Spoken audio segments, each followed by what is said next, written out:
আয়ুষের উপর থেকে চিরকালের জন্য বিশ্বাস উঠে গেল কুসুমের। হ্যাঁ বন্ধুরা, ভিডিওতে লাইক দিয়ে দেখতে থাকুন। যে মুহূর্তে কিনা ইন্দ্রাণী গাঙ্গুলি আয়ুষের পর্দা ফাঁস করে দেয় এবং আয়ুষের মিথ্যাচার যখন কুসুমের সামনে চলে আসে, অন্যদিকে দেবলীনা বলতে থাকে যে কুসুম দেবী, ফর ইউর কাইন্ড ইনফরমেশন, আমি আপনার একটা ভুল ধারণা ভেঙে দিচ্ছি। আয়ুষ আপনাকে কী বলেছে না বলেছে সে নিয়ে আমাদের বিন্দুমাত্র মাথা ব্যথা নেই, কিন্তু আপনাকে একটা কথা বলে রাখছি, আপনি যে শাড়িটা পরে আছেন না, সেই শাড়িটার দাম 70,000 টাকা। এবং আপনি এতটুকু অন্তত বিশ্বাস করবেন যে যেহেতু আন্টি আমার জন্য শাড়িটা চয়েস করছে, তাহলে অবশ্যই সেটা দোকানের সেরা শাড়ি ছিল বিধায় কিন্তু আন্টি আমার জন্য চয়েস করেছে। এবং তুমি তো এতটুকু খুব ভালো করেই জানো যে গাঙ্গুলি পরিবারের হবু পুত্র বধূর জন্য আন্টি সব থেকে এক্সপেন্সিভ জিনিসগুলি চয়েস করে। তাহলে সেই সুবাদে তুমি এতক্ষণে নিশ্চয়ই বুঝতে পেরে গেছো যে শাড়িটার ঠিক কতটা দাম এবং আয়ুষ তোমাকে কত টাকা বলেছে সেই সম্পর্কে আমার জেনেও লাভ নেই। কিন্তু আয়ুষ যে তোমার কাছে মিথ্যে কথা বলেছে সেটা নিশ্চয়ই তোমার কাছে সুস্পষ্ট।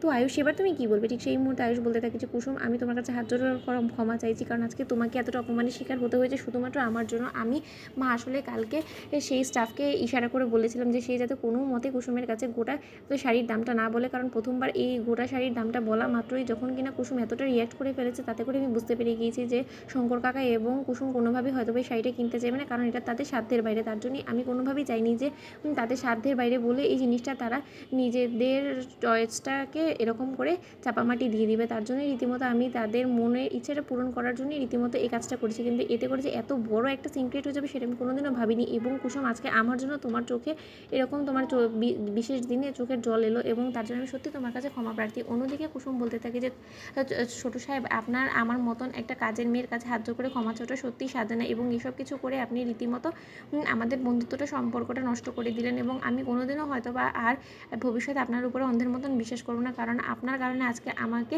চোরের অপবাদটুকু অবধি আমার মাথায় নিতে হয়েছে। এবং সেই সব কিছুর জন্য আমি কোনোভাবেই কাউকে দোষারোপ করবো না, কারণ আসলে তো সত্যি কথা, সব থেকে বেশি দোষ তো আমারই, কারণ আমি প্রথমবার 70,000 টাকার শাড়িটার দাম শুনে আমি কেনই বা এত বড় একটা বোকামো করতে যাবো বলুন তো? আমার তো তাৎক্ষণিকই বোঝা উচিত ছিল যে 70,000 টাকা দামের এই শাড়িটা এতটা ডিসকাউন্টের পর কী করি বা 7,000 টাকা হয়ে যেতে পারে বলুন তো? কিন্তু তা সত্ত্বেও আমি সেই সময় ভাবনা চিন্তা করিনি বিধেই আজকে আমার তার ভুলের মাসুল দিতে হলো। কিন্তু ছোটো সাহেব, আমি আপনাকে এই শাড়িটা ধুয়ে একদম আগের মতন করে দিয়ে যাব, এবং দেবী মায়ের জন্য আপনি পারলে আমাকে যে শাস্তি দেবেন আমি সেই শাস্তি মাথা পেতে নেব।